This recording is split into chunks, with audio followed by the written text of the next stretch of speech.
कैसे करें अमरनाथ की यात्रा। स्वर्गलोक की प्राप्ति तथा मोक्ष पाने का रास्ता है अमरनाथ की यात्रा।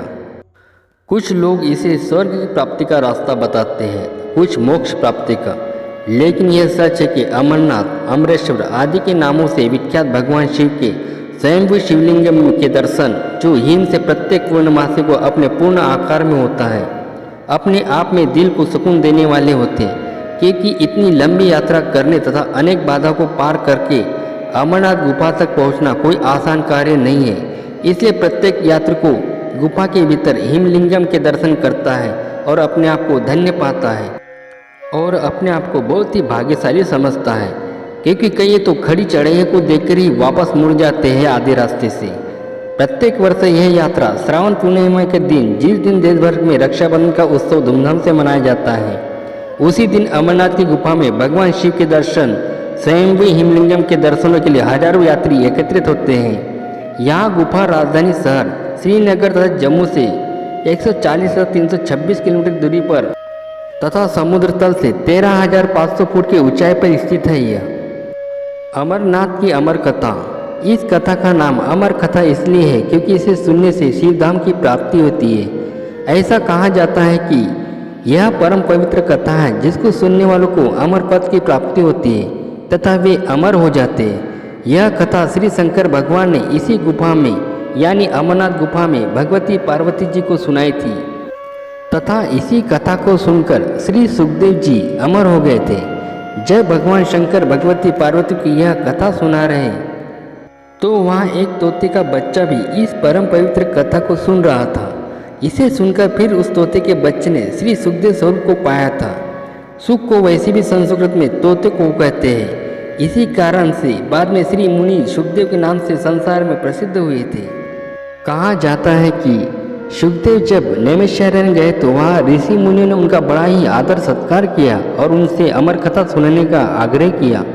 फिर क्या था, अभिमानी सुख ने अपनी तारीफ में पड़े हुए कशिदों को खुश होकर अमर कथा सुनानी प्रारंभ कर दी। कहा जाता है कि जैसी कथा आरंभ हुई तो कैलाश पर्वत, क्षीर सागर और ब्रह्मलोक भी हिलने लगे। ब्रह्मा, विष्णु, शिव तथा समस्त देवतागण उस स्थल पर पहुंचे जहां अमर कथा चल रही थी। तब भगवान शंकर को स्मरण हुआ कि यदि इस कथा को सुनने वाले अमर हुए तो पृथ्वी का संचालन बंद हो जाएगा और फिर देवताओं की प्रतिष्ठा में भी अंतर आ जाएगा। इसलिए भगवान श्री शंकर क्रोध में आ गए और उन्होंने श्राप दिया कि जो इस कथा को सुनेगा वह अमर नहीं होगा परंतु वह शिवलोक को अवश्य प्राप्त होगा। छड़ी मुबारक। यह यात्रा छड़ी मुबारक के साथ चलती है जिसमें यात्री एक बहुत बड़े जुलूस के रूप में अपनी यात्रा आरंभ करते हैं। इसमें अनगिनत साधु भी होते हैं जो अपने हाथों में त्रिशूल और डमरू उठाएं बम बम भोले तथा जयकारा, वीर बजरंगी, हर हर महादेव के नारे लगाते हुए बड़ी श्रद्धा और भक्ति के साथ आगे आगे चलते हैं। छड़ी मुबारक हमेशा श्रीनगर के 10 नामी अखाड़ा से कई सौ साधुओं से एक जुलूस के रूप में 140 किलोमीटर की विपथ यात्रा पर रवाना होती है, जिसका प्रथम पड़ाव पंपोर तथा दूसरा पड़ाव बिज बिहारा में और अनंतनाग में। दिन को विश्राम करने के बाद शाम को मटन की ओर रवाना होकर रात का विश्राम करके दूसरे दिन प्रातः इस मुकाम की ओर चल पड़ती है। यात्रा का आरंभ प्रकृति की गोद में बसे पहलगाम में इसकी शुरुआत होती है और कोई कोई जो संपन्न होता है यात्रा खच्चरों पर करता है जबकि बाकी लोग पैदल ही यात्रा करते हैं। कहा जाता है कि पहलगाम से पवित्र गुफा तक का मार्ग संसार की सुंदरतम पर्वतमालाओं का मार्ग है जो अक्षरशः सत्य है। इसमें हिमानी घाटियाँ, ऊंचाई से गिरते जलप्रपात, बर्फ से ढके सरोवर, उनसे निकलती सरिताएं, फिर उन्हें पार करने के लिए प्रकृति द्वारा निर्मित बर्फ के पुल, सब मिलकर प्रकृति का एक अद्भुत खेल प्रकट करते हैं तथा मानव इन सबको मंत्रमुग्ध होकर देखता है और प्रकृति की गोद में विचरता हुआ मनमोहक प्राकृतिक छटा का आनंद पाता है और वातावरण में अजीब सी शांति महसूस करता है। अटखेलिया करती लिद्दर नदी के किनारे बस एक छोटा सा कस्बा पहलगाम के नाम से जाना जाता है। पहलगाम से श्रावण पूर्णिमा से 3 दिन पहले शिव की प्रतीक पवित्र छड़ी के नेतृत्व में ढोल ढमाकू और हर हर महादेव के जयघोष के बीच साधु संतों की टोली के साथ यात्री अगले पड़ाव चंदनवाड़ी की ओर बढ़ते हैं। यह पहलगाम से 16 किलोमीटर की दूरी पर स्थित है। चंदनवाड़ी 9,500 फुट की ऊंचाई पर पहाड़ी नदियों के संगम पर एक सुरम्य घाटी है और लिद्दर नदी पर बना बर्फ का पुल आकर्षण का मुख्य केंद्र बना है। यहीं पर जलपान करके तथा थोड़ा विश्राम करके आगे की कठिन चढ़ाई पिस्सू घाटी की ओर बढ़ा जाता है। पहलगाम से चंदनवाड़ी कार या टैक्सी में 1 घंटे के भीतर पहुंचा जा सकता है, क्योंकि यह रास्ता वाहन योग्य है। चंदनवाड़ी से 13 किलोमीटर दूर है शेषनाग नामक स्थान। पिस्सू टाप की कठिन चढ़ाई पार कर जोजापाल नामक चारागाह से गुजरते हुए लिद्दर के किनारे किनारे चलते हुए शेषनाग पहुंचा जा सकता है। यहाँ पर झील का सौंदर्य अद्भुत है। शेषनाग झील 12,200 फुट की ऊंचाई पर हिम शिखरों के बीच गिरी यह हिम से आच्छादित झील लिद्दर नदी का उद्गम स्थल है। यहाँ रात्रि में लोग टेंटों की बस्ती में विश्राम करके आगे की यात्रा प्रारंभ करते हैं। यहाँ के हिम मिश्रित जल से स्नान करने के बाद चढ़ाई से हुई सारी थकावट दूर हो जाती है। फिर यहीं से यात्रा का दूसरा और दुर्गम चरण आरंभ होता है। 13 किलोमीटर दूरी पंचतरनी की ओर फिर से शुरू होती है एक और कठिन चढ़ाई महागुणस शिखर की ओर, जो 14,800 फुट की ऊंचाई पर स्थित है।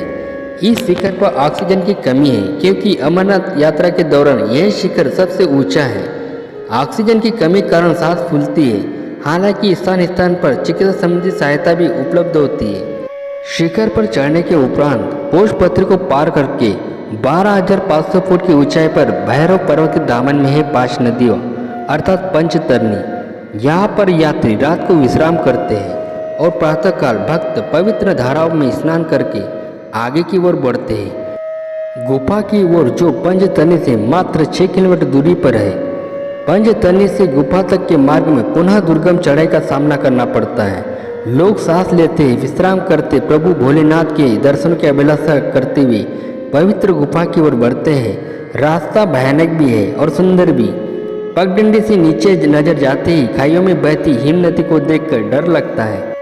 फिर एक मोड़ पर गुफा का दूर से दर्शन होने पर लोग उत्साहित होकर जय जयकार करते हैं। बर्फ के पुल को पार करते पहुंचते हैं पवित्र गुफा के नीचे बहती अमर गंगा के तट पर। यहीं से स्नान करके लोग 100 फुट चौड़ी तथा 150 फुट लंबी उस पवित्र गुफा में जाते हैं, जहाँ प्राकृतिक पीठ पर हिम निर्मित शिवलिंगों के दर्शन पाकर लोग अपने आप को धन्य समझते हैं।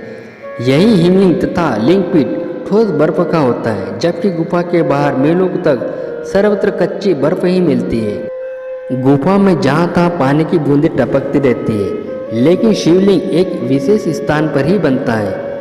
यह शिवलिंग चंद्र के कलाओं के साथ घटता और बढ़ता है। पूर्णिमा को पूर्ण होता है और अमावस्या को विलीन हो जाता है। गुफा में पार्वती तथा गणेश जी की प्रतीक लिंग को भी देखने को मिलते हैं। फिर दर्शनों की आस को पूरी करके लोग वापसी की राह पकड़ लेते हैं।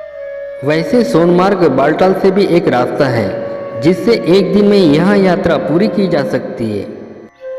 आपको अमरनाथ यात्रा की जानकारी कैसी लगी? अच्छी लगी है तो लाइक और सब्सक्राइब जरूर करना। धन्यवाद। जय भोलेनाथ। Thank you.